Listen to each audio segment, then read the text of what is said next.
If I could call the meeting to order, do the Pledge of Allegiance and then a moment of silence. We may. Well, we don't say in our Father. I pledge allegiance to the flag Of the United States of America, and to the republic for which it stands, one nation, under God, indivisible, with liberty and justice for all.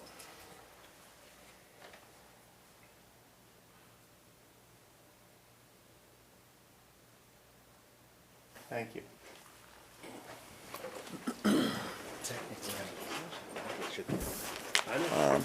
Attorney Schultes has some information to read about an executive session, please. Borough Council met in executive session from 6:30 to 7:05 regarding real property matters under Section 708A3, A4, and A5. Litigation matters involving Crape versus the Borough of Hanover under Section 708A4 and A5. And personnel matters under Section 708A1 and A5. Thank you. Do we have any public comment at this point? It appears the staff sits in the back row. I've noticed a trend here. So I guess we don't have any public in. Do we have anyone online? Yeah, if you're joining us online via Zoom, you can unmute yourself if you'd like to address council.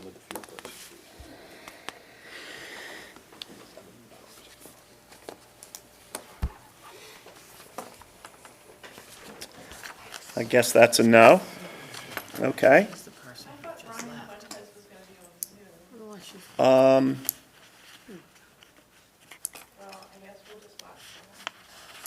Yeah, I didn't see him. I could try and call him on a cell phone, but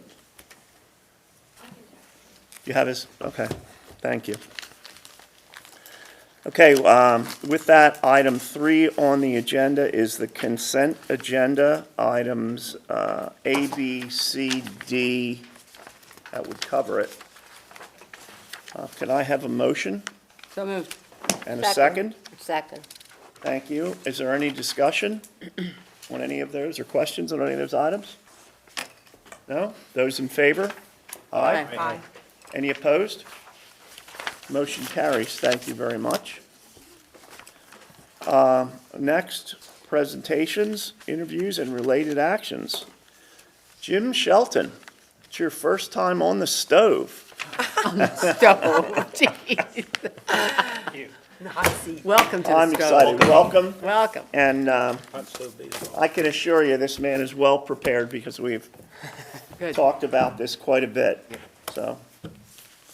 And Brian Marchuk, BSSF, is joining me if you have any other specific questions. So If you need a second set of fists, always bring my attorney with me. there you go. That's right. So in your packet should have been, I think, 3 documents. One is the draft directive for the council to consider. Just a kind of high level of our budgeting approach this year. I did also hand out sample templates. There's a summary template and a detailed template, just as a draft, just to give you an idea of the kind of documentation. And also the master budget schedule for the 23 fiscal year budget. Wanted to talk a little bit first about the directive. It's similar to last year, but I really want to highlight something that we've discussed with the council in the past, which is the deficit that we're bringing to the general fund over the next few years. I believe you've seen a number of times the 5-year forecast out through 25 that really reflected that the general fund reserve would be continuing to go down. And at year 2025, we anticipated that we'll actually below the borough's reserve policy and go below that line. So we really needed to do something to address that. And Point of comparison, this year, we, in the general fund specifically, we had budgeted an operating loss of $900,000 is what we're projecting right now. 900,000. That was the budgeted amount, and now with the changes in reality with fuel costs and purchase costs, what are we anticipating? We don't, we're still going with the 982,000. We actually did add in inflationary factors. You know, for instance, we brought up the inflation rate to 8%. Which right now here it's running in the 9.1%. Right. So it's probably conservative saying 8%. So we just took that into consideration to really kind of right-size the use of the reserves and to project that out through 2025. So what you're saying then is the 900 loss that we were anticipating was perhaps conservative. That's correct. But we're saying that will be at least that. At least for that. operating At this point. this I believe year. so. Okay, So- because our fuel cost is what, essentially double or more? Although we did negotiate, I think, the fuel rates, I think we're a little bit in a better shape for that, but other operating costs are, you know, And then our unplanned. consumables, I know the quotes that I've seen, Dory, you would know this, that they're essentially double all the quotes we're seeing, if not more. So I think we have to get our arms around all that. Okay, so, yeah, what I'm just submitting for your consideration is actually increasing the real estate taxes. I know the taxes have been flat since 2015. We do know that the school system is holding the line next year, which, being that the citizens within the borough that also get the school tax, get our tax, so it sort of softens the blow if we do have a gradual increase.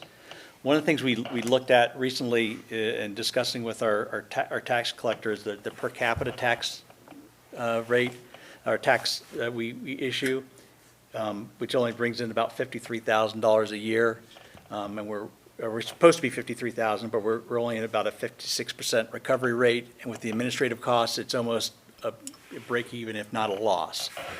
So if we We've had were, this discussion in the past, and that was not the guidance that we were given.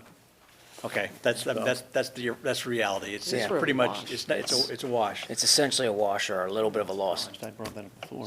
So what we're proposing is a 3 mil increase from 5.65 mils to 5.95. 3/10 of a mil. 3/10 of a mil. Yeah, Point three, okay. point three. Yeah, be careful there. I say point 3 mil. Point 3. We're hearing you Everybody's now. awake now. Okay. Boy, that sounds really good. Nice move.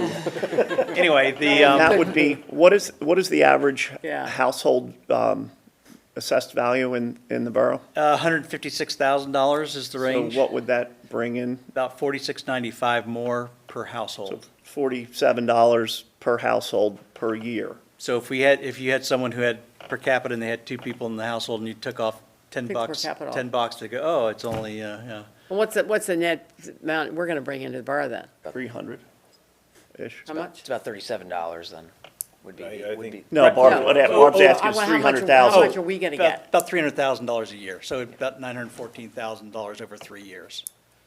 Yeah, so we're looking at a gradual increase. Right. is And what like, we're are you looking at maybe, I mean, I think a gradual increase is so much better, a small increase every year. That's and what we're people- talking. Rather than a big 3 mil increase, rather, Yes, just a right. gradual Yeah. increase. Good, good. So, So that's $47 per household per year, or $3 and what, Well, no 25 cents a school month? tax and then get rid of the per capita Yeah, if we tax. get- Correct. People will, I think, soften the blow. Yeah, netting it I against the. think that's a great idea. Yeah, think so, netting too. it against that per capita, it'd be about $37 then, Okay. would be the. That's not bad at all. It's not. yeah, the perception, I think, is a better $3 story. a month. Is 0.3 enough? So, but it's, Barb, stop. I'm just questioning, is 0.3 enough?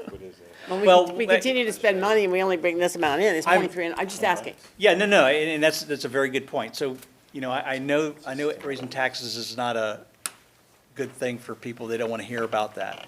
So the goal of this was to really change the trajectory so that we don't go below our reserve. So it's just one of the things. We can't always predict all the things that are going to happen in the future. You for 2021, we actually turned it around through, being a little tighter with our pocketbooks.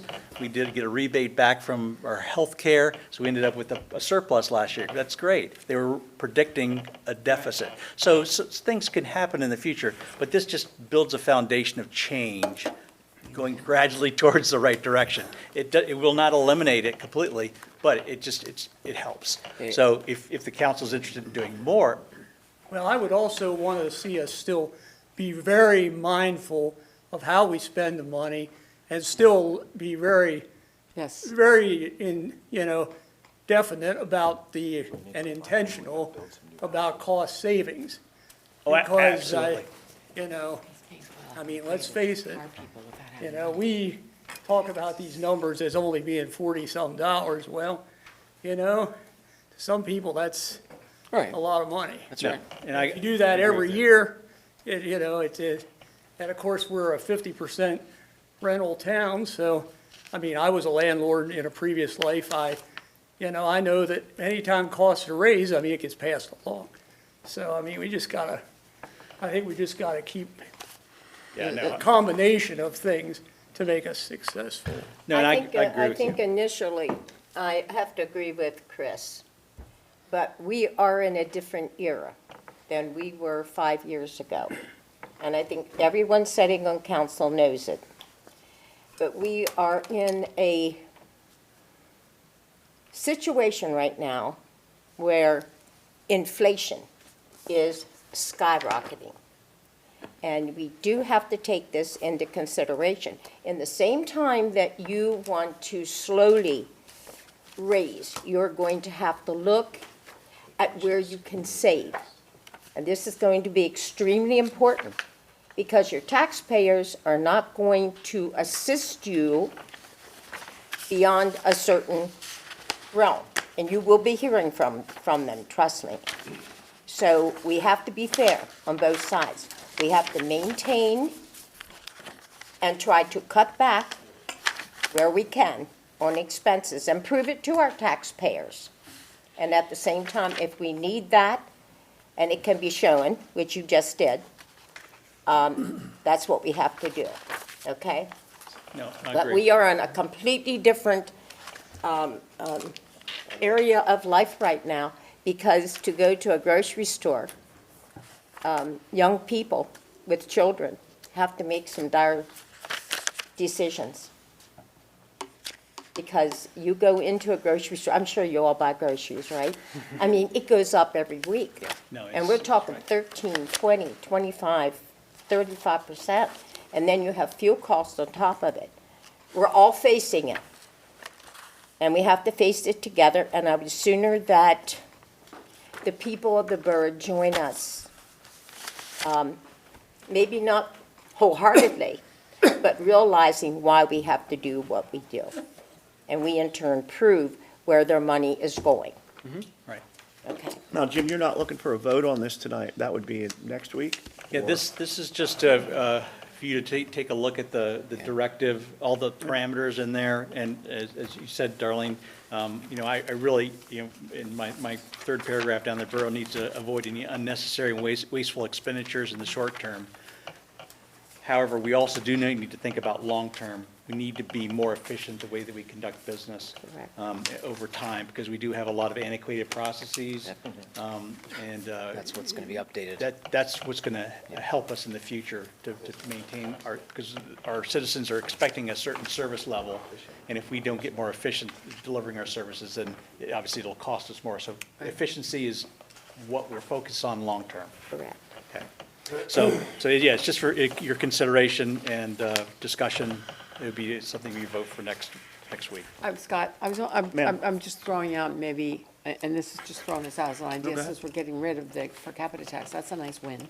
And there's no school Yes. tax, maybe this might be you go 0.4 and then do 0.3 next year. I don't know. Well, I Well, don't it's know. possible. It Leave gives that you a with little Jim to bit come more back money. and- I don't know. We can look at the numbers this and week consider, but- with a I don't know how much more slight money. increase. But I think it was a prudent analysis of Jim's to come back with exactly what we're talking about. agree. Efficiency It's and perfect and so timing. forth, to say, Yeah. this per capita tax essentially by the time we're done paying for the stamps, the envelopes, mailing it out, and paying the people that collect it, we don't have any money left. I think which is- people see that as a win. I think which it's is- a good thing. Very Which is good. foolish, and I I agree. guess we, thank God we finally recognize some of this stuff. I agree completely. Our goal was to make sure that we maintain that minimum reserve, Definitely. taking into account all the deficits that are expected over the next couple of years. So we can look at a couple scenarios to see, okay, if we would increase it at 0.4, what would it look like? And Well, I think sometimes, and I include myself, because I voted for it, but I think sometimes as council, we vote for things we don't have money for, so it's good to have a little more. Yeah. If it's a possibility. So, and I We're- include myself in that Yeah, group. and we're still projecting that deficit, so it would just make, the annual deficit I'm talking about. Correct. But it would still, it would help us build that reserve back up, Definitely. because inflation's not gonna go away over the next No. couple of years. Well, we could hope, but I don't know what to think there. Yeah. But- Only one way that's gonna go away. Okay, All right. Next thing, I just wanted to talk a little bit about the FY '23 budgeting process. I did slip in a couple handouts, a roll-up of a single-page template and then a multi-page template. I try to minimize what we could circulate it electronically when it's draft information, it's unaudited. I feel uncomfortable having it float around in cyberspace, so that's why I'm handing it to you. But that's the that's spreadsheets at the tail correct, end? Correct. So we really want to take a standardized approach for budgeting this year, where the information that we're going to be dealing with at the department level is basically the same format that would be presented to the council level. As far as, council would get more of a roll-up, but if you had questions on particular line items you wanted more detail, then whether we bring it back to you, the line item detail, we bring back the department manager to explain it if you want more information on that, then we're all looking at the same information in the same order in the same template. So we're going to be, looking very closely at the current year and the cumulative results for this year and the projections. Obviously, detailed review of the revenue and grants, direct, indirect expenses, our current, future debt expenditures, capital outlays, transfers and disposals, identify project budgeting this year. We really need to look at the projects that we have that are going to be completed this year, the ones that are going to be rolling over into next year because they need to be budgeted, as well as the new projects that we have coming up. We'll look a little bit closer at also our inventory requirements. I know we have some antiquated inventory on our books that probably wouldn't fit anything that we have to do. When you say inventory, what do you refer to? Pipes and valves, and I'm hearing that there's some pretty old stuff. So we need to clean house, and then we really need to understand, how How much. does that sit with a dollar figure on our balance sheet? Yes, Does. yeah. So we just need to look at that, and So maybe also. some of our suppliers, we might have an opportunity to sell it back to them at some discounted amount or something? Pretty old. I would hope so, Smithsonian, but I seriously doubt it. The way that's described to me, it might be pretty old stuff, so, but. Pipe's pipe, maybe it's not, Scrap it I don't know at what it is. Yes. Possibly scrap it. Scrap, maybe get Probably money got for more scrap value metal. as scrap than anything. Inflation, the scrap's worth more than it was too. So. Back then, we're gonna But we buy really it need to back. kind of look at what Sell are you really our more. requirements. I know we like to try to take advantage of discounts and things like that, but we really need to kind of optimize our inventory. I think this is something that the previous auditors for over 2 years had mentioned is something that is an improvement. Now, we have brand new I've never heard auditors. that. We have brand new auditors. I'm sure at some point they're probably going to say the same thing, but it's just really acting on what Sure. an auditor had said to us in the past. Additionally, there's suppliers in the plumbing, the pipe world that were in that for other municipalities or other utilities, they actually carry the inventory on their balance sheet and they bring it to you in a pre-agreed upon timeframe, which may be something we want to look at. I mean, like a just-in-time. Exactly, Okay. or just-in-time delivery sort of thing, or Consignment. where the inventory's on their balance sheet. I'm sorry, Tim? Yeah, it's called like a consignment program. The problem I find with most of that is that the inventory gets so skewed that at the end of the year, you end up getting this huge punch in the gut of what was actually used and what wasn't used. Oh, where they want to send you the rest of the stuff. Or you might have used something but didn't tell them, then you think you're trucking along all nice and happy, and the next thing you know, you get a bill at the end of the year. Oh, to- it's the to tasty even cake, out the tasty consignment. cake truck problem where it's, Right. right, Correct. where they could. That's sol- just my I get it. past No, that's a experience very with astute consignment. point. That's a good point. But there are some options out there where Yeah. it doesn't have to all lay on our balance sheet, which may be worth investigating, and maybe only on certain SKUs. Yes. But I'd like to just go on record to say that we do need to have emergency inventory on our books, sitting out there when something happens. We we gotta might have fix. some of that. Yeah, no, absolutely. Yeah. You need to, for emergencies like the, When was the last time we did, I hate to ask this, a physical inventory of our, well, since I have not been here, I have no idea. I don't ever remember one. No one ever told me either. And AJ? We do the budget process. Oh, we do a physical inventory of Yep. pipes and components? Yep. How about capital assets? That I don't know. I mean, It's not detailed where like it used to be in the old days where every filing cabinet has a number, Well, but but yes, the- large the capital large dollar purchases stuff. are accounted for annually. right. Okay, so we should have a reasonable feel. We know what we have, give or take a little bit. All right, thank you. Yeah, so we'll look at that at the inventory. Obviously, we'll be looking at personnel levels, compensation, and training and other consulting costs with the department heads. And then, again, a simplified chart roll-up for view of the major budget categories for the council, roll up standard templates.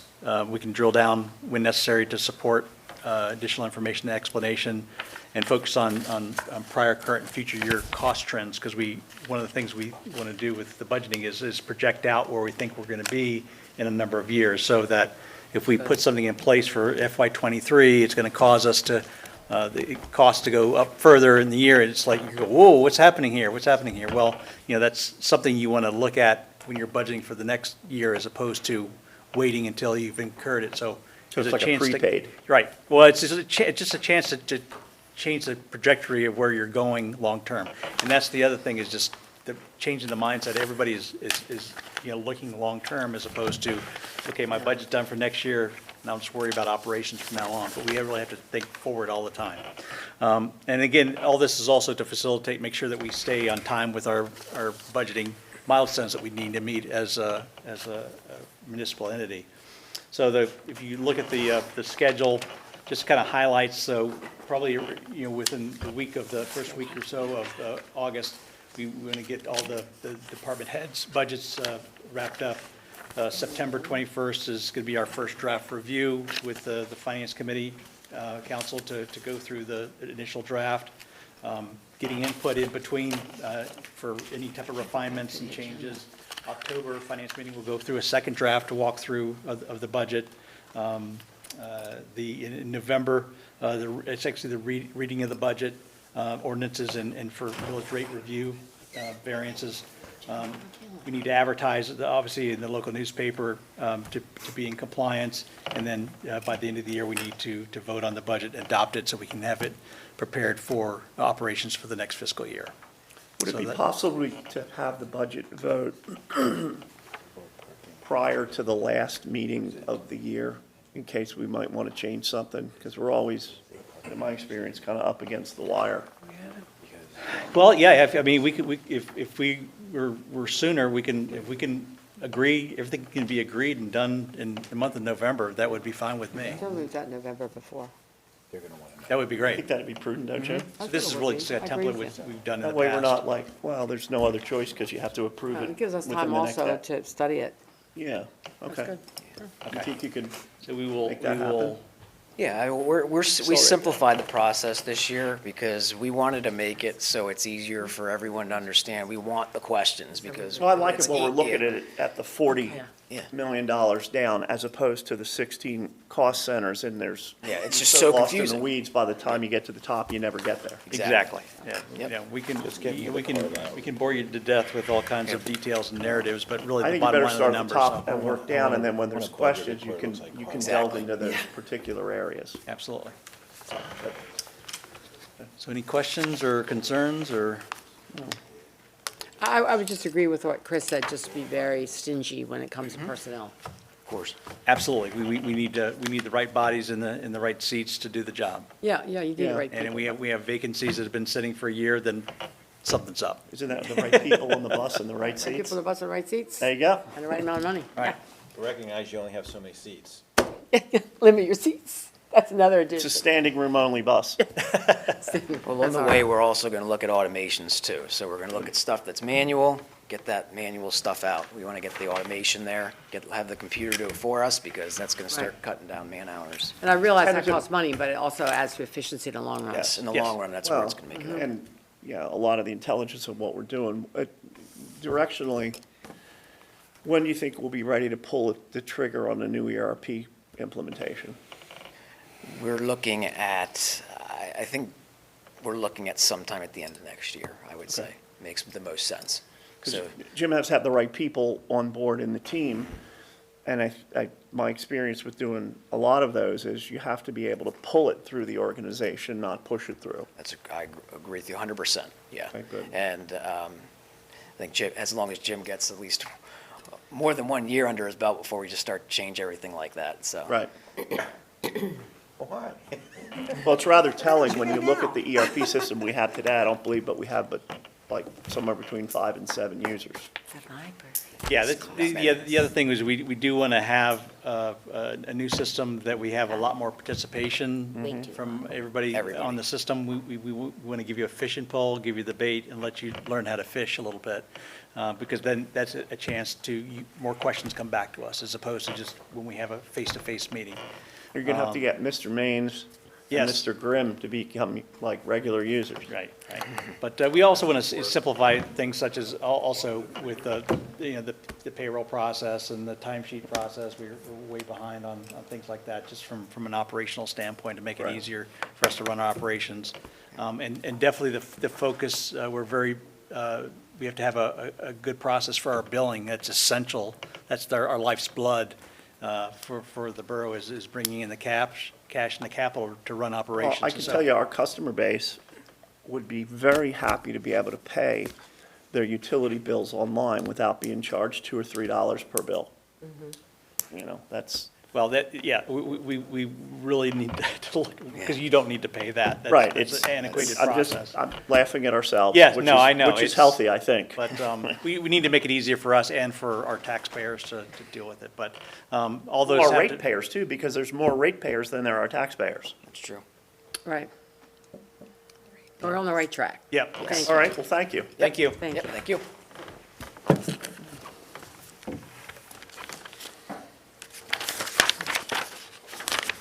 Okay. Eric?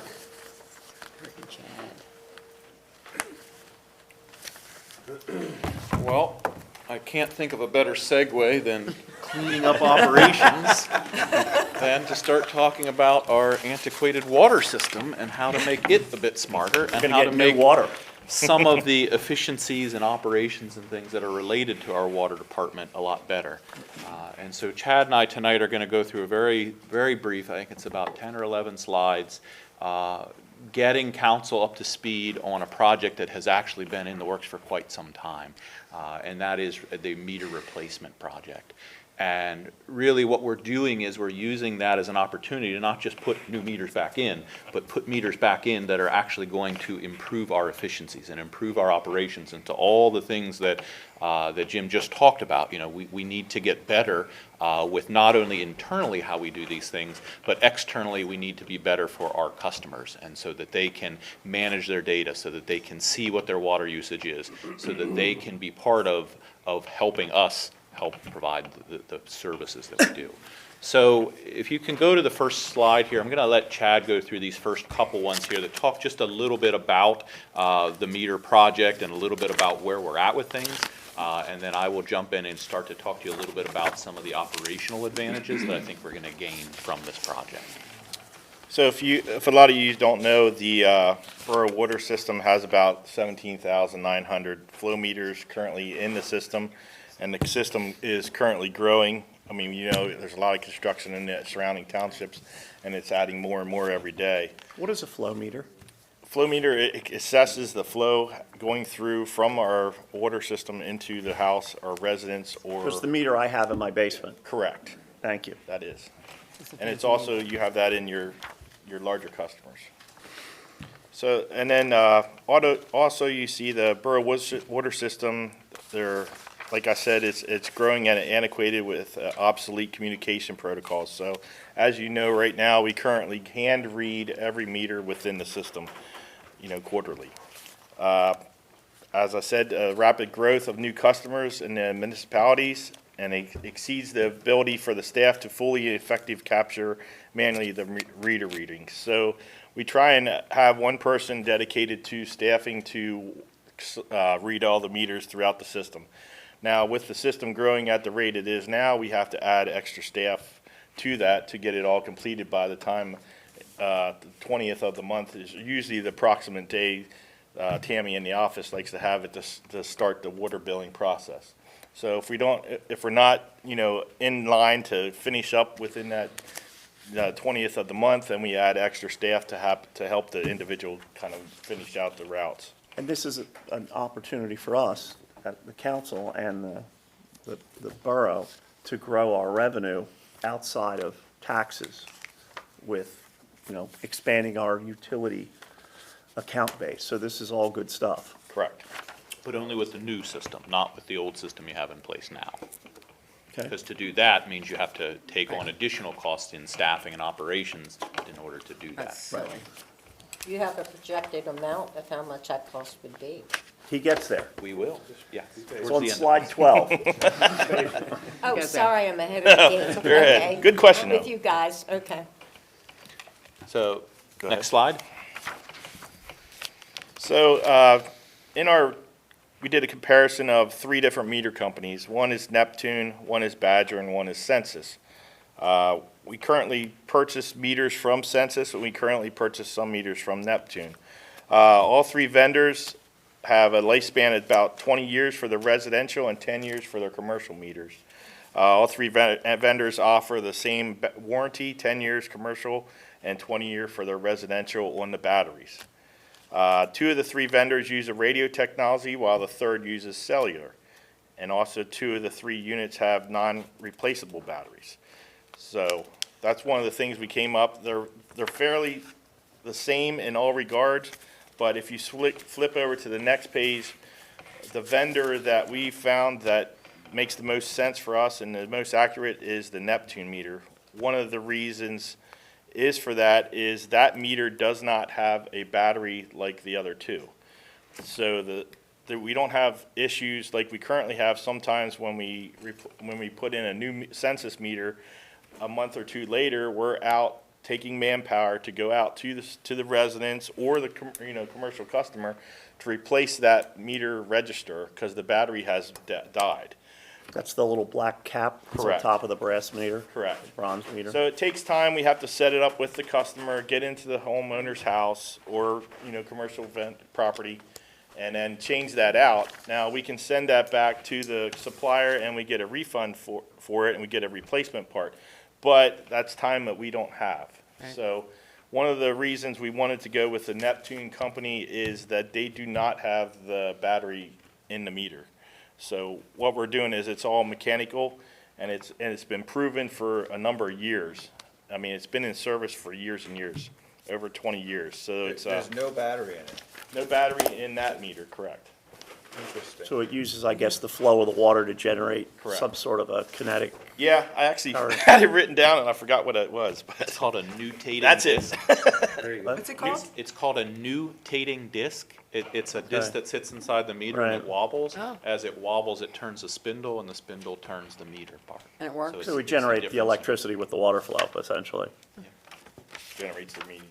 One thing with this vendor is also it's made in the United States. It's Tallahassee, Georgia, isn't it? Tennessee. Tennessee, yep. Yep. Oh, Or that's Alabama. next. Alabama, sorry. And also, it seems to have now taken into account with this, with everything going on in the world, so far it has the shortest lead time of getting us meters. It's one of the Shortage of what? shortest lead time in supplying us meters when we Oh, okay. when we place an Okay. order. It's done in-house, right here in the States? It is, yes, ma'am. Good, okay, thank you. So that was one of the selling factors to us too, that we can see what to get them. Now, that may change as, you know, the world evolves with everything, but right now, that's one of the selling points that we can get the meters from them. All right. Go to the next. Yep. Next slide. No, he's on. Yeah. Got it? Okay. So as I said, it's headquartered in Tallahassee, Alabama. It operates as the company called Neptune Technology Group. Its first meters were produced in 1892. And overall, in the last 40 years, they have produced over 54 million meter units. And since 1998, the company has produced 10 million RF meters. And it also converted its foundry to be fully lead-free in 2001. The company also has an estimated revenue of 142 million, and that's via online source. They're a publicly traded company? I believe so. Yeah, they have. So the importance of all of those little factoids there is you want to make sure that as you're taking on a new system, you want them to be in business for the long haul. Because the last thing you want to do is transition to a new meter, and then all of a sudden they say, hey, we're out, and now you have to find somebody else to come in and put a meter into that place. And so that those informational pieces that Chad just went through show you that they have a very deep and very broad history in this industry. They didn't The just get mechanics of into the it meters we have in place today, What's that, sir? the mechanics of the meters we have in place today, like the residential ones, they're, Correct. I don't know, they fit 3/4 inch pipe, whatever, and they're this far. Are the new ones that you're proposing drop-in replacements, or is Yes. there any expensive Nancy's. replumbing? Yes, they are a drop-in replacement. They Now, are? there takes some Okay. time to remove that. We can usually do a meter change if we're in and out, if everything goes right, within 15 minutes Okay. at a regular residential home, once we gain access to the property. Well, you know, 30 years ago, we had guys walking around with, you know, keychains that had a 1-foot diameter with a key to everybody's house. I can't imagine. Next slide, please. So just kind of now getting away from the meters just a little bit to look at some of the benefits. Why is it we would consider looking at something different like this? So from an operational standpoint, one of the things that happens is we can reduce non-revenue water. So basically, we can try to be more accurate. We can try to make sure that we're capturing all that water that we're treating, we're putting to those houses. If our meters aren't accurately capturing exactly how much water that is, that's lost revenue. That's money that we're not getting for a product that we are providing. And so one of the nice things about this meter is that it will be more accurate than the meters we have now, and that will help us capture additional revenue that is due to us at this point. Do we have data to prove that? We're working on it. So I talked to Amy a little bit about it. I've been working with Tammy on it. We have some data from meters we switched over from old census to new census, but what I don't have is old census to new Badger. We don't have that Like the backlog 2 in of data series yet. and see what you get? And so that's one of the things Tammy's going to start tracking for us is she's actually going to take an old census meter install where they pulled it out and put one of these Badger ones in to see, or Neptune to see, sorry, Neptune to see how the numbers change, you know, to see if there are, you know, if you looked at those two trend lines, we fully expect that we're going to see that the Neptune one is going to trend higher because it's going to give us a more accurate reading. Could you put 2 in series on an existing installation? That would be very difficult. Yeah, I don't That know. would be a lot That of would time be to do crazy. that. I don't think it could be done, okay. That'd be hard. I mean, it could be done, but that's like a It's a lot of standard pipes. thing. Yeah. you Yeah, need- okay. Yeah. The other thing is that by going to the new system we're talking about, going to a meter that is actually smarter and a meter that we don't have to go around and touch it with a reader, we can actually have that information transmitted out so that any one of us sitting here can go into a dashboard and see what is our system doing, how is our system functioning.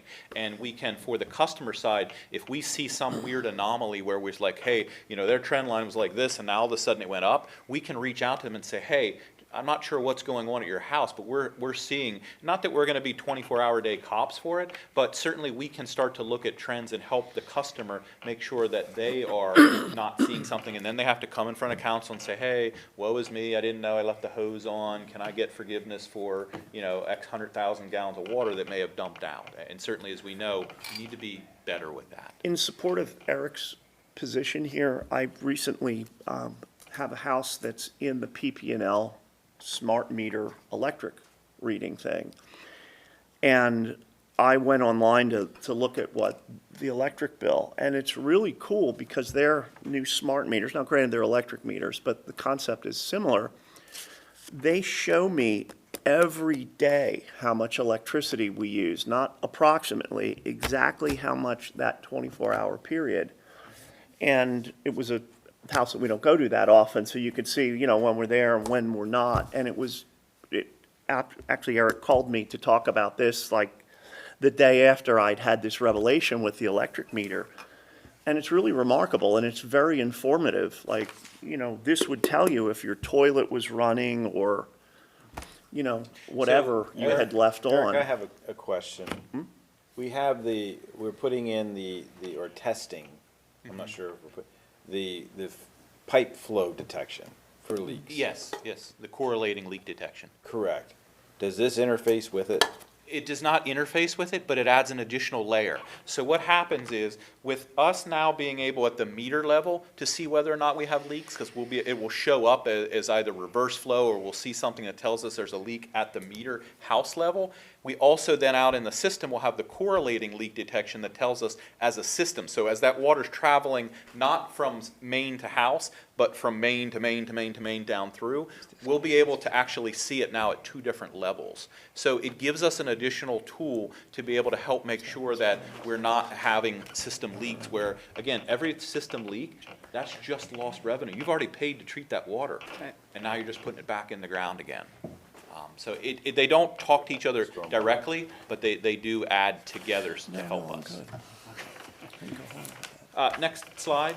So one of the things that comes with the Neptune is an application called Neptune 360. Neptune 360 is the dashboard that staff will be using for all of those things that we just talked about. Being able to look at our system, being able to look for anomalies, being able to, when we get someone who says, hey, I've got to shut off, I need to know what my meter reading is, Chad doesn't have to send somebody out there now, go take a reading, come back, give it to Tammy and say, oh, hey, by the way, the meter reading was this. We can literally log into it and within 15 minutes, pull up the unit, find out what the usage was, and just really, again, to Jim's point earlier, really get away from these sort of antiquated processes we have and get into something that's a bit more where the industry standard is. Proactively now, if someone has a water problem, I know we get a call if, you know, gee, Mr. Jones, your, you know, water usage is twice what it was, or what have you.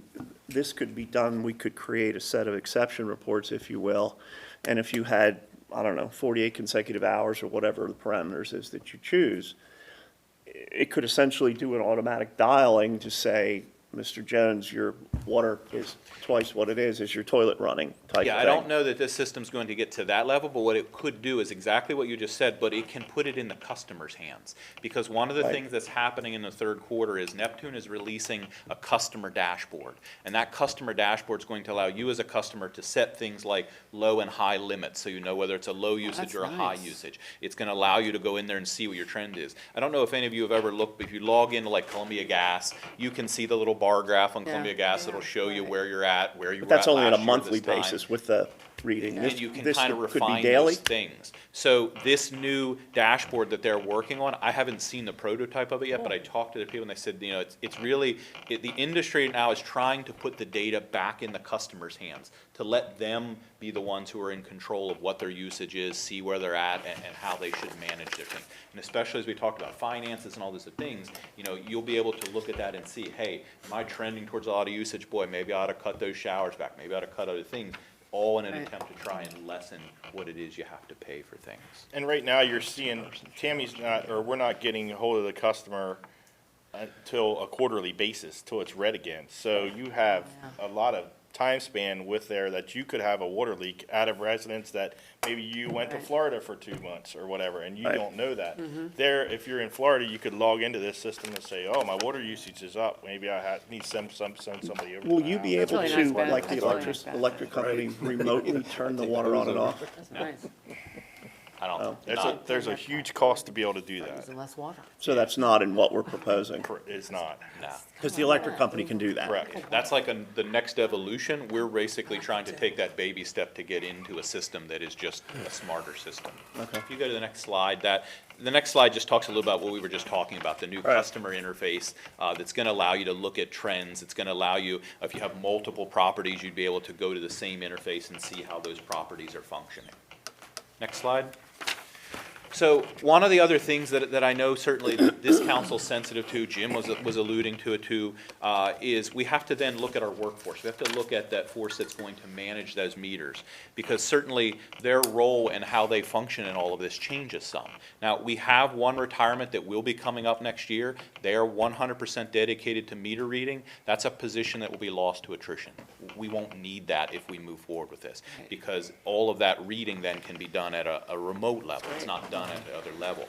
I think we have to be careful, though, that moving to this system is not going to be a slash and burn of the meter system. We're not going to go out and say to 4 or 5 people, hey, sorry, we've got this cool new smart meter system, you're done. If you look at these bullet points on here, there's a lot of things that are still very much needed functions for an agile workforce. And I called this a reconfiguring a workforce, because I very much believe that's what you're going to have to do. You're going to have to change these people who have used an antiquated system and get them into this new technology. Some of their functions are going to be moving from a reactive stance to a more proactive stance, actually pulling up that dashboard and looking at that system, looking for where, boy, I haven't gotten a meter reading in the last 48 hours, the last 72 hours. What's going on out there? We can go out and look into those things and find that stuff. There's always going to be utility shutoffs. Someone has to go out there, to the point was just made. We don't yet have the ability to do shutoffs and turn-ons. So we still have to have somebody go out there and manually turn off a water meter if somebody's not paying for their water. Or it might be a new house, they have to come in and reset things up for the very first time. There's going to be a customer support function that's still very much needed, where someone may say, I have a question about it, I'm not sure my meter's functioning right. And all those things. So that's going to be something we have to work through. Certainly we're going to look for those opportunities where we can to make our staff more efficient and to make our more staff numbers more efficient. But I am very adamant that it is not going to be one of those things where if we do this, then we don't need this. Well, you have a whole labor thing of replacing all the meters, essentially. Correct. Yeah. know, And you're gonna have And that's new not going to construction of happen in meters. 1 year. Yeah, that's I no mean- insignificant amount of money. Well, it can't happen in 1 year, because we No. can't afford it. No, it's going to be a Right. deployment that's going to go out over several years. Will Neptune provide any of that kind of training for you? I'm sorry? Will Neptune provide any of that training for you? There is a training component built into the Good. proposal, yes. Good. Yep. So the next slide is the important one that goes to what I think the question was earlier, which is, okay, well, what does this cost? How do we look at this? So this slide gives you a little bit of an idea, and I tried to set this up in a way that's sort of logical. So if you start on the left side, that talks about what we're looking at, which is really, this is where we're at now. This is years 1 and 2. And Darlene, if you can you see that, or do you want a hard copy? Yeah, Okay. I thought Here, I'll maybe- give her mine. No, it's fine. I can see it. all right, thank you. So if you look at the first column there, so that's years 1 and 2, and so that's where we are now into next year. And as we just talked about, this isn't a system that's immediately just going to all of a sudden we run out there and make a bunch of changes and boom, it's up and running. So the very first thing we have to do is we have to lay the groundwork for this. You can't have meters that are talking to us in the office to talk remotely unless you lay out the network that's going to be needed to support all that. We did look at a cellular network option. We looked at one where maybe the cost would be lower. Can we build it on cellular? The problem with cellular is a couple things. One, we're not in control of our destiny with cellular. We are at the mercy of whoever the cellular company is going to be. The other problem is we know that the cellular technologies are changing very quickly. I just got a notice the other day, 3G service, done. As of like December, Verizon says we're out. We're not doing 3G stuff anymore. Yeah, but you'll So have we 5G for 20 years plus. We have to be very careful about the technology, and we don't want to be at the mercy of a cellular company for what their rates might be and how, on their system.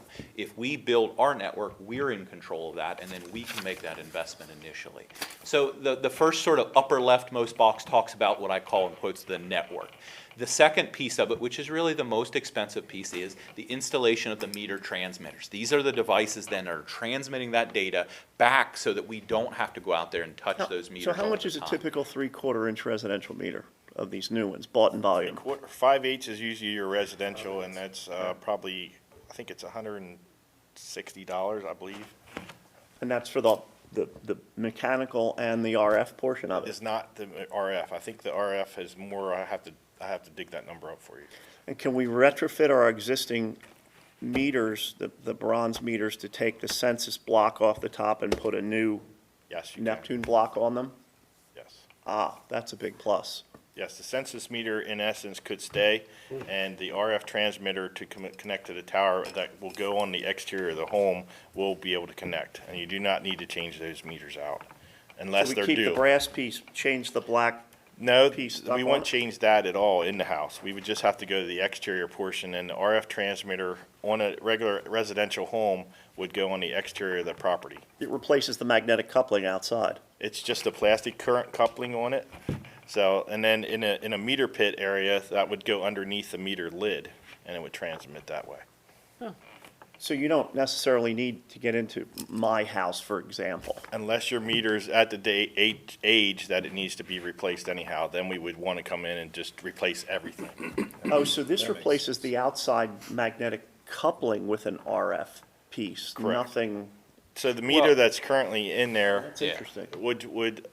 would still continue to work. Instead of us going to hand read it, a system would go over top of that with the radio unit in Right. that would transmit to the tower. So that we would just need to go around to the exterior part of the house, make a little bit of wiring change and couple this onto the, So you take the outside census block off and put a new, actually it clips over top of it. oh, so it uses the magnetic coupling? Correct.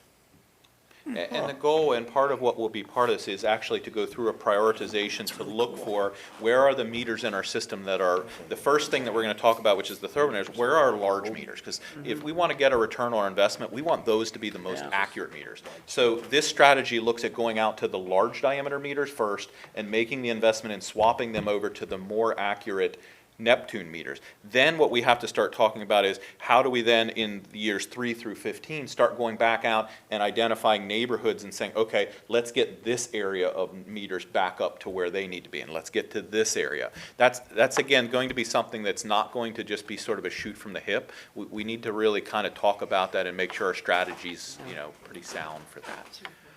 So when you look at all of those things together, your investment into the network and building that system is $2.3 million. And so when we looked at that, and I've had numerous discussions with Jim and with Amy, and we look at, okay, well, where and how do we pay for that? Where do we pull $2.3 million from? And the answer is it's not just one place, it's multiple places. Some of them will be immediate things where we can pull the money immediately. Some will be things where we'll realize a return on investment because by going to this, we can eliminate that staff position, or because we do become more efficiently operating, or because we are capturing that lost revenue from the meters that they weren't picking up. So when I scratched down this afternoon some of those things, I mean, we estimate that, our lost water revenue is somewhere right now around $300,000 a year that we're losing in water. But now you're only replacing the physical big meters, you're not replacing the small one at No, my the house, per residentials are se. gonna be You're- replaced too. Yep, the residentials would be replaced too. Over with 20 the years. Neptunes, over this period of time, yes. Okay. So other places we might look for funding this would certainly be the water budget reserves. Currently, there is about $2 million sitting in the water reserves.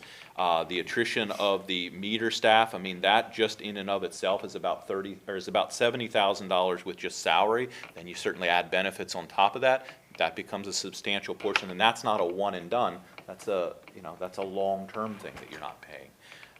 There is already money that when Sam Miller was here, that if you'll remember the conversation he had with you about upping the meter replacement program number, that number right now sits around $355,000. So we have money budgeted for replacements. It's just a matter of which one am I replacing it with.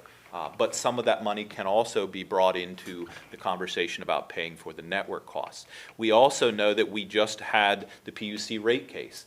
We were successful in our rate case. We now have an additional $1 million per year in our water system fund. That's not accounted for in the 2022 budget. So the 2022 budget, when it was put together, obviously was hopeful that we would be successful in our rate case, but we didn't put that in there. And so that's $1 million that certainly is sort of, I'll put in air quotes, unallocated at this point, but that could come into that. And then finally, we note that we do have an obligation to make a meter replacement spend as part of that PUC rate case. So when we were arguing to the PUC why we wanted the additional money, part of that conversation wrapped around needing to replace our meters and needing to make our system better. And so that number's around 405,000 that was in the PUC appeal. Annually? So collectively, when you pile those things together, you start to get some sense that we have multiple ways in which we can offset the cost to undergo what I would tell you is a very needed project that goes very much in alignment with trying to move this borough forward towards more operational efficiency. And again, not just a tagline with the presentation, but a smarter water system. Basically, you're looking at about 1.15 per year What's that? cost at the beginning, these first two, dividing it out. Yep. Yeah, I did the math. If you looked at, say, if you said, okay, well, I'm going to do half of the transmitters and half of the large diameter meters, and then I put the network in, that number puts you at about 1.1 million. So it does equal almost a 50% cut of the total project cost. Mr. Shelton, can we get a return on capital calculation from your organization on this, please? I'm just really happy that a Yeah. decision has finally been made. This has been. I'm sorry? I'm happy that a decision has finally been made. So, Yeah, thank you. I'm pleased to see you moving forward in that right direction. And every time I sit up here, it seems like I'm selling you some new smart technology or things. It all has a reasoning behind it, and it is to try and either push or pull you guys along to get us to where, and I think the finance department is going to kind of be next up in the hot seat here to tell you like the things that will make operations and things better. This is just where you're at with this. Eric, could you go back?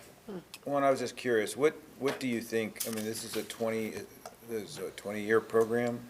Just keep referring. I mean, I Yeah, guess, it's about 15 before we start looking at Start over then again. replacing the Right. meters, that Neptune meters we had put in, we start looking at replacing them again. So about 15 to 20 is your sort of sweet spot on that. okay.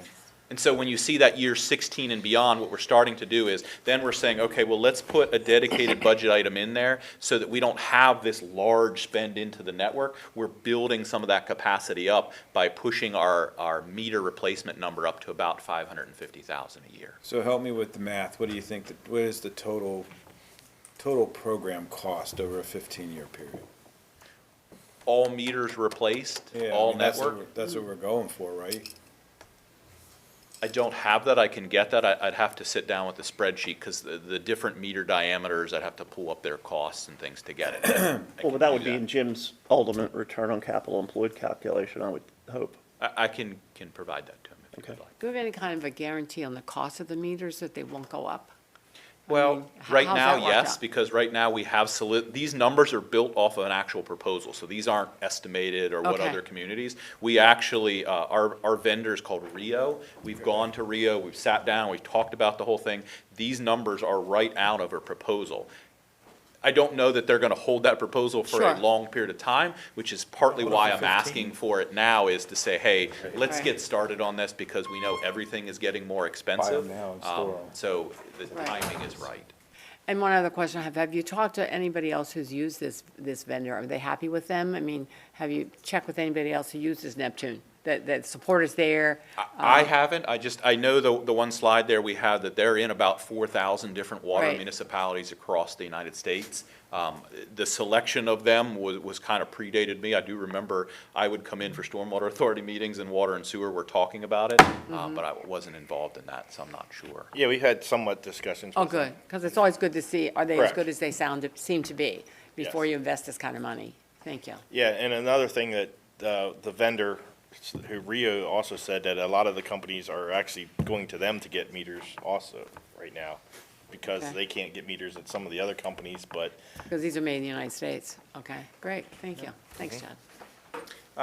Last slide, real simple, just kind of to give you some sense of next steps. So certainly tonight, we're hoping to kind of confirm that scope and finalize what that initial project phase is going to be. And when we talk about that, you really only have two options. You know, option A is let's split it over 2 years and let's kind of ease into it, or option B is let's just pull the trigger and let's build the network and let's get the meters and let's make the $2.3 million spend. Once that happens, kind of in line with what Scott just asked for, finalizing that funding strategy, looking at that return on investment analysis, that is kind of the next piece. We then finalize that vendor contracting, and then we start moving into the project management phase of things, where we actually would start looking at where are we deploying these, how are we deploying these, and there's certainly going to be some work to build that dashboard for us. It's going to be a work with Jim's group, it's going to be work with Chad's group and myself, certainly. This may really be a stupid question, but okay. So who does all this work? Do our guys do it, or do those people do it? Who does all the work? Neptune's going to do all the work of setting things up. Okay. You know, they will be the one that set the dashboard up. They'll be the ones that will kind of guide us. We will be the ones who will say, this is where we're putting these meters. These are the ones we're Okay. replacing, that sort of a thing. All right. And then I guess it's probably going to fall to me to manage the whole overall project. I was just thinking of personnel costs, so good. That helps me understand, thanks. Yeah, the transmitters, they'll all be, contracted through Neptune to be installed. Okay. And set up and talk back to the office and converse with the system that we currently have. Great. And remember, this does more than just the borough, because most of our Yeah, where we can water make money is customers outside are the ex-borough. Yeah, where we can make money is outside the borough. So the transmitter's being put on That's good, though. They don't have existing any other meters water source. It's great at the water. moment.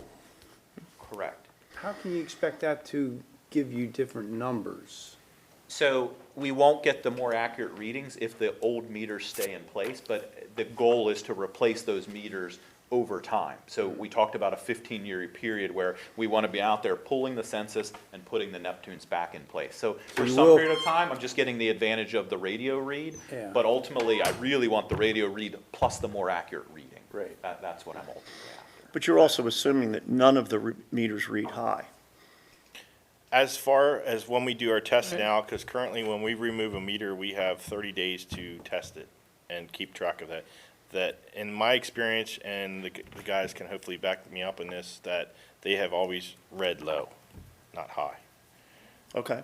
So you have data to back up what Eric's saying. And I'm not doubting it, I'm just looking for, Because right now, we're required to test each of the meters when they come out of a residence. Now, every 20 years or something, right? correct, whenever we move them for any reason, if we remove it. Now, one of the benefits of this is, in the PA code, is when you remove a meter and you're going to go to a radio read system, you will not have to test those meters. So that will save some of our guys' current time right now, moving forward, if we go to this system, so that we can use their time in other aspects. And how often do we calibrate our testing facility? Once a year.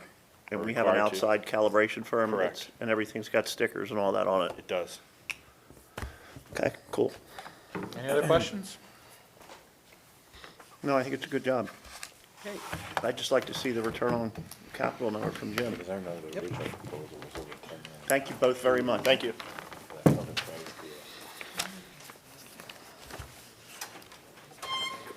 Public Works and Facilities. Nope. Nope? Number 5. Oh.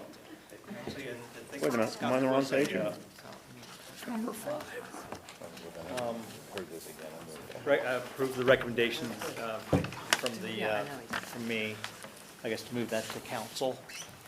So I guess there was a vote. I didn't realize there was a vote for that Okay. directive. What item are we on? 5A. 5A. Oh, sorry, I skipped the page, okay. So, we want to vote on 5A? Is that where we are? We're voting on the directive, right? Okay. Directive, right, Direct- yeah. directive. Make a motion. Second. Yeah. Any questions, conversation? Those in favor? Aye. Aye. Aye. Thank you. Brian's iPad. Any opposed? Okay, motion carries. Hello. So as you're all aware and have read in the memo that was in your packet, the Assistant Borough Treasurer retired July 1st, and so I'm coming to you requesting. Sue's on the Hi, call. Sue. Yep. So congratulations on her retirement, and we hope she's enjoying herself. we're not dragging her back in here too often for questions. But we are asking I am asking at this point to replace this position, which, as you all know, is how we get paid, the AP function of sending the bills out and getting them paid. And that job description is in your package? Job description was sent to you today, after the fact, so I laid it on your. Thank you. I laid it with your stuff when I came down this Are there any evening. questions on the job description? Can I get a motion to move forward with the hire, So please? motion. And a second? Second. Any further discussion? Those in favor? Aye. Any opposed? Chuck, say aye. Aye. There you go. Motion carries. Thank you. You're welcome. The next item, we are going to wait on, Okay? We'll table it table until till next next Wednesday. week. 5C, Yeah, okay? yep. Great, thank you. 6A, Department of Planning and Engineering, 229 Carlisle Street. So, I'll take this if. You got it, my friend. Got a motion. So this matter was discussed in executive session. I believe the appropriate motion is to authorize borough staff to prepare the necessary documents to sell 229 Carlisle Street. Okay. Should we get a motion in favor of that? So motion. Second? Second. Any discussion? We are going to have it with a minimum bid, as we agreed. Right. Okay, and that will be on the bid. Those in favor? Aye. Aye. Any opposed? Motion carries. Thank you. Abandoned vehicles. I'm going to move, so I'll take this. Is that the abandoned vehicle seats over here? Okay? God, we're gonna do something with them. They're all over the place. So Jim and Eric have the pleasure of coming before you and talk about new technology and all that stuff. I'm In here to charge of talk the about junk. old, really old technology and what we do about it. So the borough has discovered that there is a real problem with junked vehicles in the borough and abandoned vehicles. So they had tasked me to help them come up with an ordinance that deals with those two things. In specific, there are vehicles in the borough that are abandoned. That is, they're not really being, they're Not either in- registered, they're not inspected. and no one's taking care of them. They're either on public thoroughfares or they're on private property without the consent of the owner. And that poses a lot of problems, like what do you do with that? Because you just can't take it away. So under the vehicle code, there's a whole process for the cars to be taken away by a salver. And that requires the borough to authorize certain members, and that's going to be, the code enforcement officer, to determine that the car is abandoned, fill out the necessary paperwork, get a salver involved. The salver then takes the vehicle and then deals with it. There's a whole process under the vehicle code where the owners get due process notice about where the car is and what's going to happen to it. So that's the first thing. The second thing has to do with just junked automobiles that are owned by the person who's living there. Those matters are covered not only in our zoning ordinance, but also in the International Property Maintenance Code. But code enforcement would like a third tool to use, so we added that in here. The borough does not want to be in the business of taking cars off of private property and storing it. So we kind of set up a fine system, and hopefully that will motivate people to deal with the junked vehicles. So that's essentially the ordinance. It's pretty straightforward. Eric, I'd like to thank you and Chris. Tim for sorting this out. This has been a mess for, This has been more an effort of Chris than it's. or Chris, I'm sorry, not to Chris. I meant Chris. His bailiwick, so I Yeah, just let him thanks to run. him. Yeah, this is a big plus because I Yes. personally experienced there's, just laying around and they're just there forever. You can't, they just don't seem to ever go away. So They're I everywhere, think this too. is a plus. They're all over the place. Yeah. We were gonna Tim. start rehabilitating them into police cars. Tim, in conjunction with this, under new code enforcement, are we talking about fines being issued? Is it applicable? That's what I want to know. Absolutely. Yeah, there's a fine system set up in the ordinance and in our general code of ordinances for fines. So if there's a violation of the junk vehicle ordinance, it'll be set forth in a citation. I mean, obviously, we want compliance first. We want them to Right. get rid of it first, Right. but if they don't, then there's a fine, absolutely. Okay, thank you. So we have a motion to approve that? Motion? And a second? Second. Those in favor? Aye. Aye. Any opposed? Thank you. So that will be for the August meeting. That will, we'll advertise this for adoption in the August meeting. Good. Thank you, Tim. Okay. Now, item 7. Okay. So this Architectural item, engineering. 7A, has two parts to it, but largely it builds on the efforts that your Public Works and Facilities Committee has been doing. And they have been very busy for the last year and a half working on the topic of our facilities, what level of investment to make in those facilities. Are those facilities the most operationally efficient as far as how they're laid out, where they're laid out? And so their work now has moved beyond the point of sort of these back of the napkin sketches and kind of, okay, this, we think this could work, it could fit here. And we're starting to get to some real conceptual layouts. We're starting to get to some real idea of what the programmatic needs are of the different departments and how those might fit into those facilities. And so both of these items, 1 and 2, are looking at both, much as it is now, a combined public administrative, public safety facility, that facility being located over on North Street, where the current Public Works facility is now, and then it looks at that Public Works facility being relocated to a new location, which is a borough-owned property, which was the former regional treatment plant site. So one of the things I've advocated from the very beginning is not buying new properties. We certainly are flush with all kinds of properties and things. It's how do we better use the things that we already own.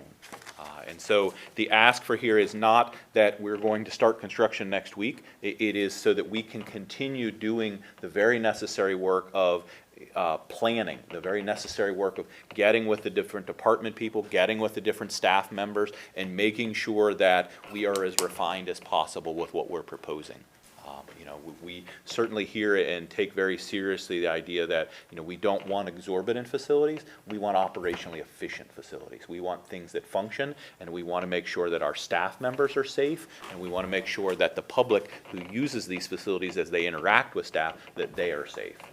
And that's really what these studies are looking at and what these architectural engineering contracts are going to do. Okay, so you are looking over moving the North Street to house different facilities, okay? Correct.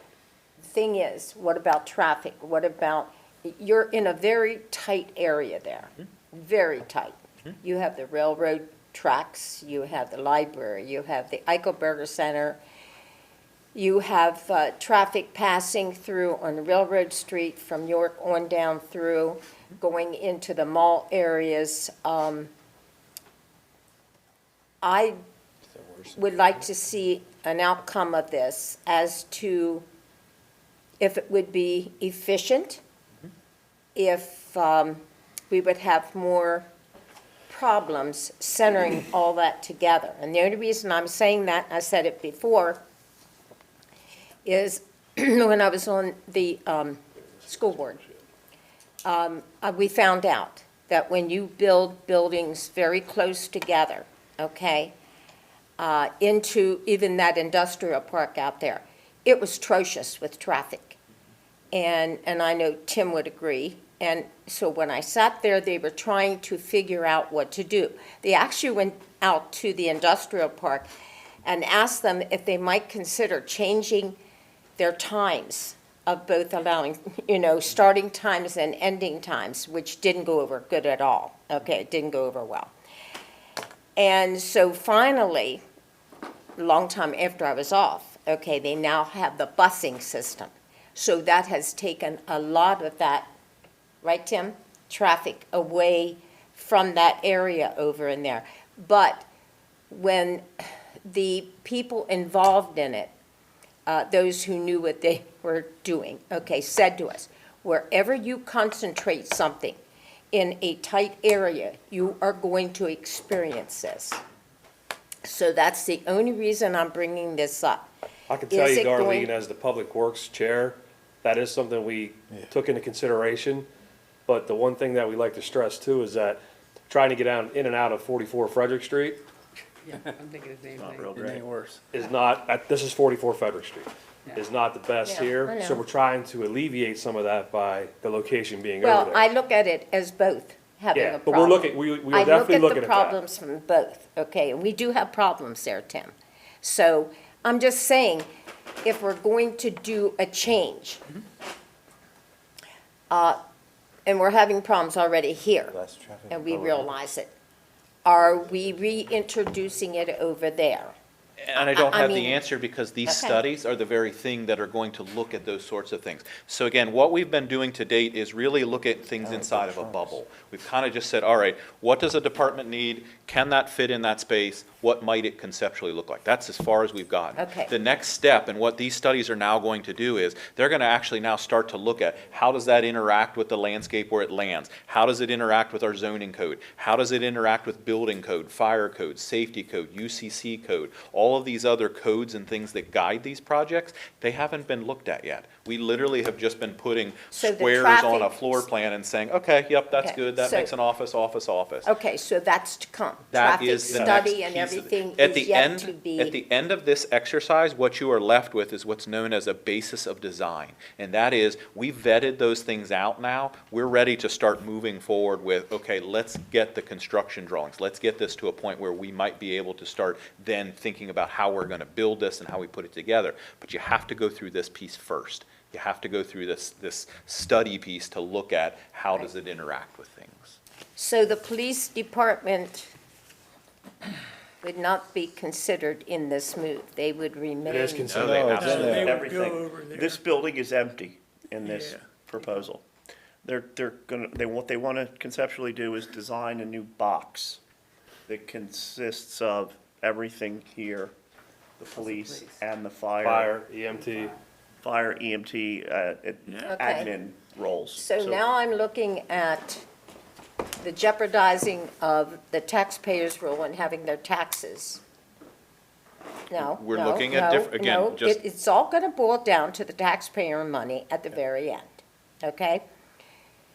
So, everybody sitting here, you all, maybe I'm the only out person here. What do we intend to do with this building? We haven't gotten to that point yet. There's only been like high-level conversations about having your newly formed Economic Development Corporation kind of take a lead position in saying, okay, what makes the best sense for the borough? What makes the best sense for the community in the space? Is it a commercial use? Is it some other use that we're not thinking of? You know, that's where HEDCs, where Economic Development Corps are really good, because they can go out into the community as a broad and say, what is the best use for this? They can solicit public input, they can solicit your input in that, and they can become that body that says, that's what we want to see in that. That's what's going to get us our best return on investment. One of the things that you really have to wrestle with too is, you don't want to just take assets like you have here now and just say, oh, let's just sell it off. Because that's a one-time thing that you make one-time cash. You could create something here potentially that can create long-term revenue that helps you keep your Into the borough, taxes right. where they need to be. Okay, so you are keeping that in the forefront? Absolutely. Yeah. Oh, yeah. Absolutely. Well, no, I just want to make sure that, I'm online with this, with everybody else, and where we, what your ideas are, your thinking process. And I'm asking questions as far as traffic, pushing something into an area, will it work? And I need to know, basically, well, you really haven't gotten that far with it.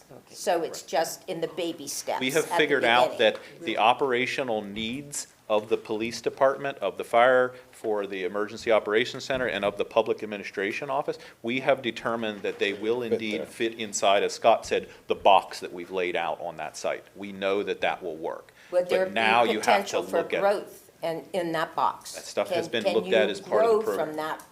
You Yes. can. 20-year projection on growth, Yep. yes.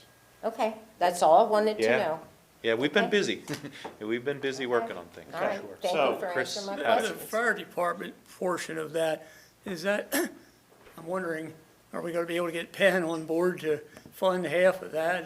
How's that gonna, We haven't gotten to that Okay, I level of figured that was granularity down yet. the We road, just, too. we recognize that what we needed to do is we need to bring the chief sort of into where the police and public, and that's why it's being Well, called yeah. public safety as opposed to just a police station. Because we want to create an emergency operations center. That's something this community lacks. We don't have a command center where if something No, we don't. happens, we can bring our police, our fire, our administrative staff into the same space and they can function. We don't have that, other than maybe hauling them all down here and buying some pizzas. That's not good enough. How much land do we own over there? 4.5 Is that acres. 4, AJ? About It's 4.5. 4.5. 4.5 Yeah. acres? And this is Thank not you. an acre. No. What? No. This is not an acre where we are here. No, I'm not Third. asking about that, I know it's not. But I mean, I comparatively, wanted it's- to know how much we own over there, so it's Yeah, about we have approximately four, 4.5. about 4.5 there, and we have about 30 out at the regional treatment plant site. Okay, And basically, the only thing you would add to this footprint, as I see, would be the fire/EMS admin that's currently over at the, I'll call it Tanger Building. So it's a pretty, it's a 6X increase in acreage as compared to what we have here. right, I would like to see us use what we have to the Which we best are. of. Agreed. Right. Right, of the that's the ability idea. For the taxpayers as well as ourselves. But when we're doing it, I also just want to acknowledge that it's going to work, it's going to be better than what we have, and you understand, and we're not pushing Yep. everything in, and can we A yurt would be develop better than and what we grow have. from within that site? That's Yep. what I wanted to know, okay? And at the end of the day, too, it makes, what we have concluded is, even just in the preliminary layouts, we've been able to determine that it is a much, much safer site for the staff Yes. and for the public. Staff especially. We've Is been that the- able to show how the staff can be, their parking area can be sort of segregated away from the public. The police department can be sort of segregated away so that they can kind of come and go inside of a fenced-in area where, we don't have that luxury here right now, and that really creates some operational No, issues. and I know you don't, and I know that it's very tight here. Yep. But I didn't know whether you were going to put one entity here and another at another spot. We had And then I talked thought, about it, how but do you no. get out for calls, you know what I mean? Emergencies, disasters that could hit, Yep, and it all comes together. It's less traffic It over does. there So- than here. yep. Okay. And those are what the next pieces are gonna look at. Okay, thank you. Any Mr. other Kress, questions? would you like to make the symbolic motion in favor of this? For A, or for one? Just do Yes. both. Okay, yep, I would love to. A1. I'll Okay, second. can I have a second? I'll second. All right, any discussion? We already had that. No All more. right, now again, this is the architectural layout and design only for the box, if you will. All right? No discussion, and those in favor, aye? Aye. Any opposed? Thank you, Brian. Any opposed? All right, motion carries. Thank you. Was that for one and two, Scott? or That's was- for one. Okay. I'm not sure what Cougar Drive is, to tell you the truth. Oh, That's the water. That's the water. wastewater treatment plant, the old one. Is that off? That's called Cougar Right. Drive? Go I down didn't know Ram that. Drive Okay. at the very Cougar end. Drive. Cougar Drive comes across there. It's the last street at Somebody the end must of have had Ram. a joke when they did it. Oh, yeah. Joe Myers. No, they're has all. his office there. They all have funny names. Panther. Oh, Okay, so the next is for the same campus, the same concept, to design a new public works campus to move from the 4.5 acres to the 30 acres, is it? 23, I think. 33 acres, Whatever it is. out at the old water treatment plant on Cougar Drive Extended. An approval not to exceed $60,400. Can I have a motion? So moved. Thank you, Second. sir. A second? Second, Chuck? Darlene? Yeah. Thank you. I second. Any discussion? Those in favor? Aye. Aye. Any opposed? Motion carries. I would just add, for those people who might be watching, the committees have done years' worth of work to get to this point. I mean, it's simple vote, we vote like, oh, well, we're spending this money, but they have done incredible work to get to this point, to get, and moving us That's a along. very good point, Barb. I mean, Thank really. you. It's Good to say it. been amazing. It's good to say it. Yeah, all the And decisions desperately you're needed. making are really informed decisions. You're getting a lot of really good input from a lot of entities on these, so that's the key thing. And certainly as we then go out and would seek funding from other agencies to help us with these things, that's the stuff you need. You need to be able to hand them a study and say, we've looked at this. This makes the most sense for us. That's how you position yourself to get a lot of money. So. Okay. The next is 7B, the transfer station hauling rebid.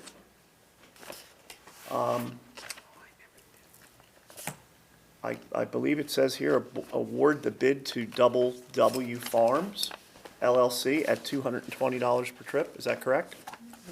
Yes, it's here in front of us. So we need a motion, I guess, to, So moved. in favor? Second? Any discussion? Aye.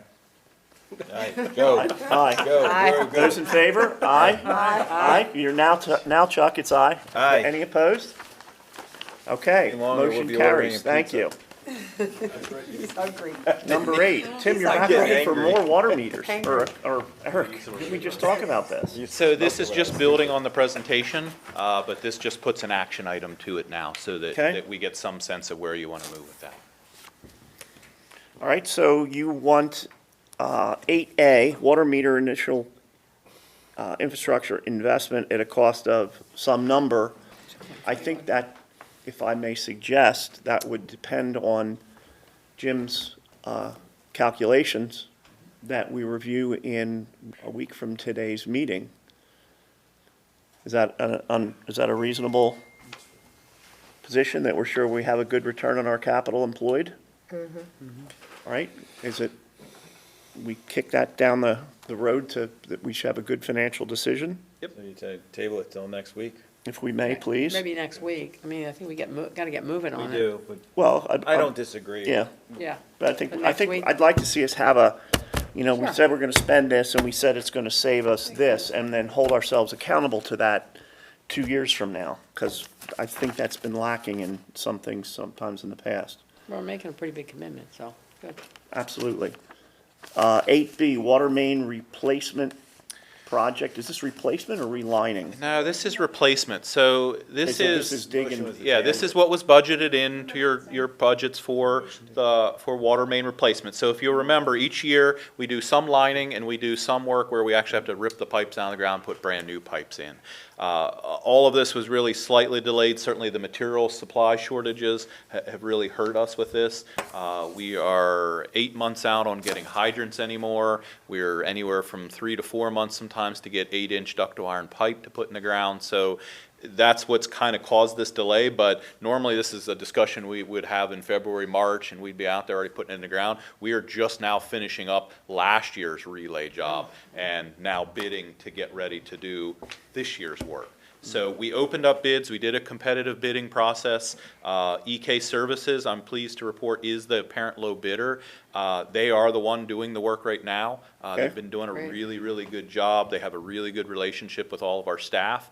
And I believe that you saw in their number reflecting that they are literally still in town. So their mobilization to get on site Perfect. is reflected in their cost. And in terms of this $1,333,000, how does that compare with the prior costs per inch of pipe foot, or I'm not sure how you measure it, but I'd have to pull last year's bid to see it. I know that certainly they're higher, but again, I think we were able to offset some of that because EK was already in the borough doing work, So so we saw we need some savings. a motion in favor of this, please? So motion. Second. Okay, a second? Any discussion?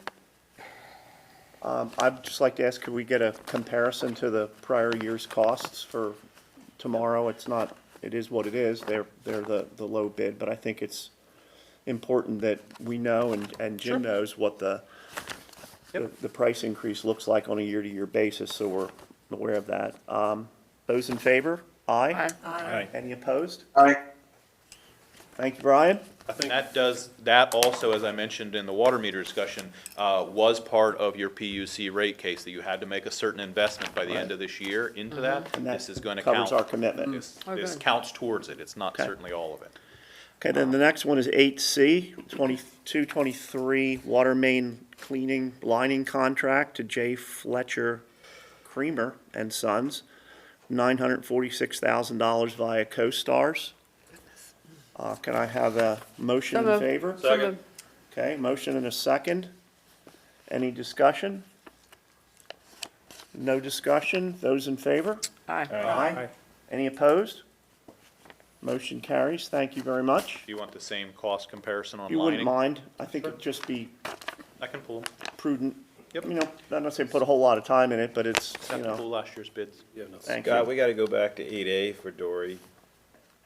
Oh, I It's don't know. tabled. They It's want to wait tabled? till they get the. I do. I put down Crescent Hafer, just, That sounds good. It worked. or what?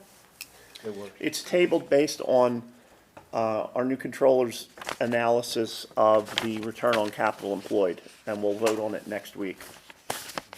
Because we want to have a number that we hold ourselves to over the next couple of years. I don't think a week's gonna make a big difference, at least I hope not.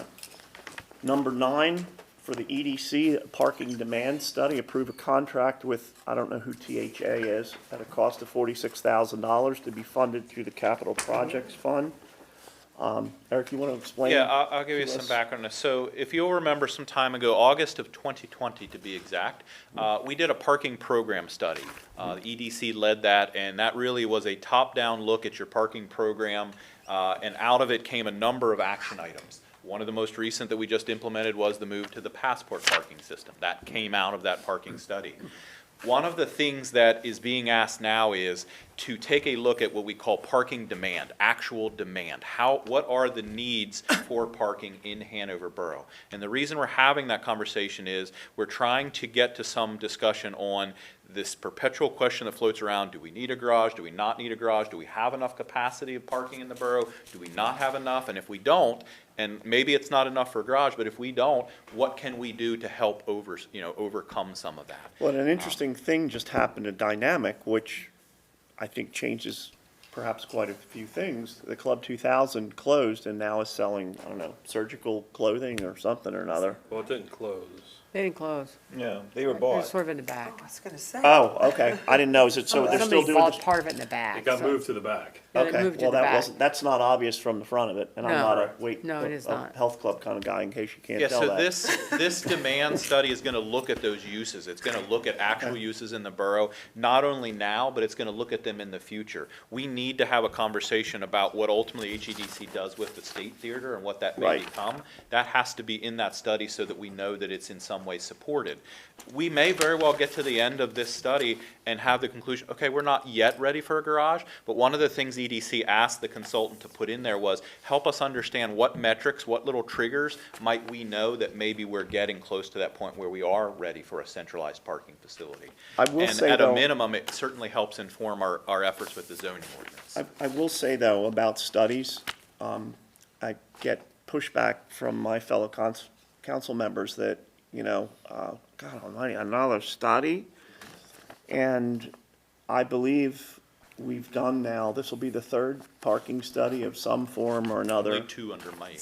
Yeah. Well, this is only this will be You the did the second? program study with me as I came into the borough in Yeah. 2020, It's our second and now one. this one. I point out, we do studies to take action, right, or hopefully, or to not take action, to make informed decisions, so, This is a question with capacity that has been elusive probably even before I came here, okay, certainly so, was. can I get a motion in I'd like favor to of this? make one other point on this too, is that if we're gonna do a P3 or whatever we're gonna do with that theater, Mm-hmm. now that we own it, whoever the developer is gonna wanna know this. I don't disagree, I'm just saying Definitely. amongst us, we say, that's another study. Well, yes, and there have been times when studies have sat on the shelf and not gone anywhere, but I can Yes. say that I think more recently, there's been action put to it, and we've. So are you making the motion? I will make the motion. Okay, who would like to second that motion? Second. Tim? All right. Any discussion? No discussion? Those in favor? Aye. Any opposed? No, I was waiting for you. thank you. You were waiting for one a night, right? I was reading the future, or the tea leaves. Oh, you're getting good. Okay. Number 10, the Public Safety Committee, A, Noise Ordinance, adopt ordinance 2327. Whose is that? Well, I'm sure you want to talk about the noise ordinance again. Some more. No, Oh, my God. Talk about no, some That's more. just what it We're is. going to be in violation of it soon. no. Goodness gracious. So, motions to adopt the noise ordinance, which is 2327. Okay, can I get a motion in favor of adopting the noise ordinance that was in your Make packet? that motion. A motion and a Second. second? In a second. Any discussion? Those in favor? Aye. Aye. Aye. Aye. Any opposed? Does it need to be a roll call? Dory? Next week. Yeah. Next week. Next Next week, week. okay. Next week, okay. So we're just practicing this week. Uh-huh. Okay. Item 11, reports of council members, council committees, and other public bodies. Do we have any? Amy? No? Okay. 12, management reports. Okay. 13, correspondence and information. There was something in your package about restrooms from the, Thank God it wasn't in color. restrooms from the fireworks. Any additional public comment? It doesn't look like we have any public or staff comment here in the room, or any public comment online. Can you, AJ, do you want to make some public comment? Just real quick. Is this public? Yeah, I'm the only public. Go ahead, I dare you. Yeah. Certainly, we've all, experienced the weather outside this week, and, we have one of these weeks or two during the summer all the time. It's been standard operating procedure with the guys who work out on the street, and these are typically guys who just want to put their head down, do their job, not asking for a pat on the back for any of this kind of thing. The water crews are out like normal, the sewer crews, the trash guys, the mowing guys, all that kind of stuff. But I did want to point out today, we had a crew down at the landfill that we own down in Lineborough who were cutting in an access road for DEP access down there through mud and thick brush. By the time they were finished that and on their way back, we got a call, a tractor trailer took out our traffic signal box at Elm and Carlisle, causing pretty much chaos there.